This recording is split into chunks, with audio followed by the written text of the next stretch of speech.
Federal Hero to GOAT. The grand jury decided the subway gunman who shot 4 youths would not face murder charges.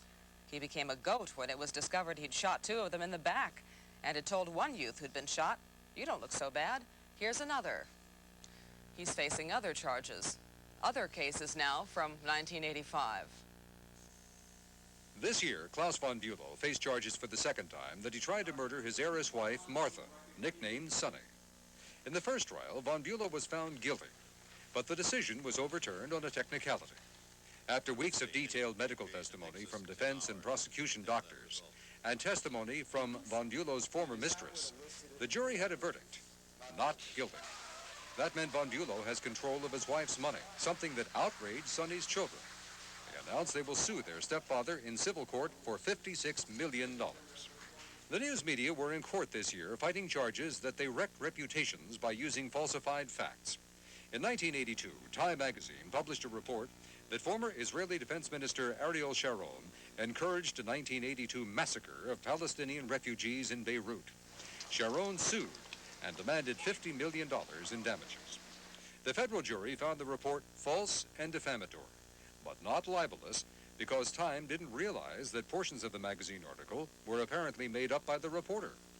Sharon was awarded no money, but he said he was vindicated from the lies in the article. On the tube, General William Westmoreland demanded $120 million in damages from the CBS television network, contending he was falsely accused on a special hosted by Mike Wallace and produced by George Cryle, a special called Vietnam, the Uncounted Enemy. In it, Westmoreland contended he was falsely accused of doctoring figures on enemy troop strength. The 18 weeks of convoluted testimony ended when Westmoreland settled out of court, his lawyers apparently telling him there was no way for him to win. Gary Dotson had already served 6 years in an Illinois prison on a rape conviction when Kathy Webb, the alleged victim, said she made the whole story up. Dotson was released from prison temporarily, but a judge didn't buy Webb's story and sent him back. Governor James Thompson called a special clemency board hearing, during which Webb stuck to her recantation. Thompson and others said they still didn't believe her. But nonetheless, the governor commuted Dotson's 25 to 50-year sentence to time served, and Dotson was a free man.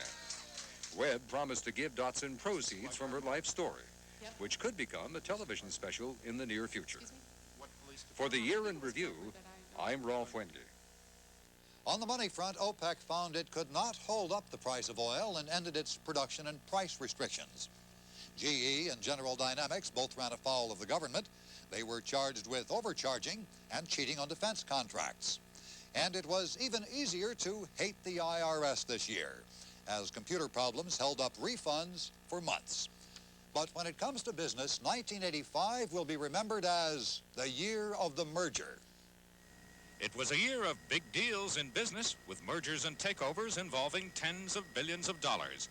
Some of the biggest: General Electric's merger with RCA, General Motors' acquisition of Hughes Aircraft, Philip Morris's purchase of General Foods, GAF's bid for Union Carbide, Ted Turner's offer to buy MGM United Artists. Also, R.J. Reynolds took over Nabisco. Beatrice went private in a leverage buyout. Capital Cities Communications acquired ABC.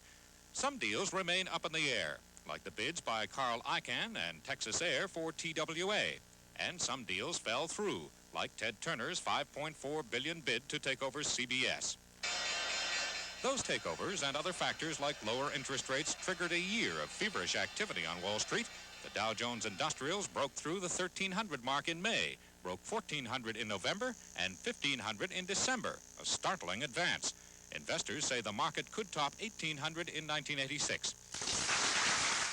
President Reagan won congressional approval of the Graham-Rudman bill, a measure to balance the budget by 1990, and late in the year strong-armed a Democratic tax reform bill through the House.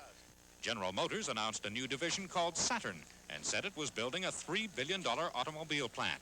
38 states tried to get the Saturn facility and its thousands of jobs. The winner, Tennessee by a nose. In Ohio, a savings and loan institution, Home State Savings Bank, failed, starting a panic run on other S&Ls in that state.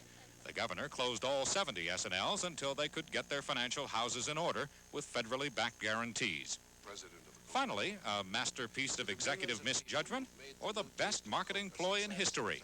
Coca-Cola this year decided to ditch the world-famous old formula in favor of something called New Coke. Consumers by the millions promptly ditched New Coke and demanded a return to the tried-and-true formula. By year's end, the old or classic Coke was outselling the new by wide margins, but together they were still outselling rival Pepsi. For the Year in Review, I'm Don Miller. And to wrap up the year, 2 stories from the bottom of the sea. After years of searching and dreaming, 2 long-lost ships were discovered. One began to give up its treasure. The other began to give up its secrets. The great ocean liner Titanic was considered unsinkable when it began its maiden voyage in 1912, but it never made it across the ocean. The ship hit an iceberg in the North Atlantic and sank with more than 1,500 passengers and crew members on board.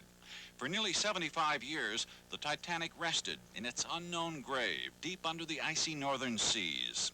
Efforts to locate it on the ocean floor were frequent and always fruitless, until this year. Technology and persistence helped pinpoint the Titanic, and technology took cameras down to photograph the ship in fascinating detail. On the bottom, you could see ship's gear, silver plates, even wine bottles still intact, mute evidence of the human tragedy. The possibility of salvaging the cargo and raising the ship was discussed. Some of the survivors, it was mostly women and children first on that night to remember, preferred to let the Titanic rest in peace. I wouldn't like to see it raised.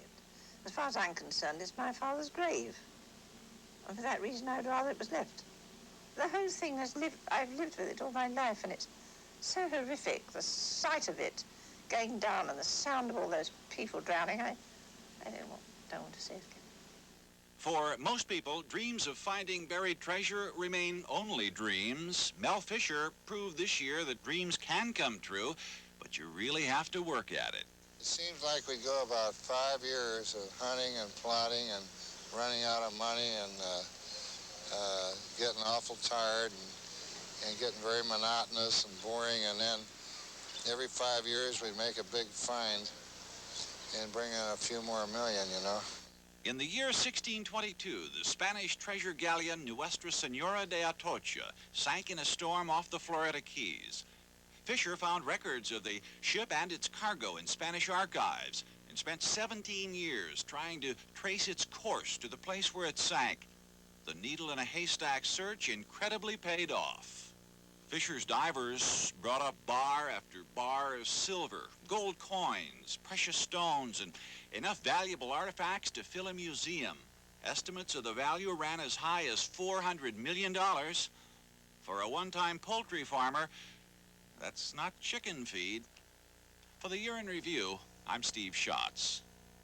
Well, 1986 rings in Tuesday night, and we at Week in Review wish you and yours the best for the new year.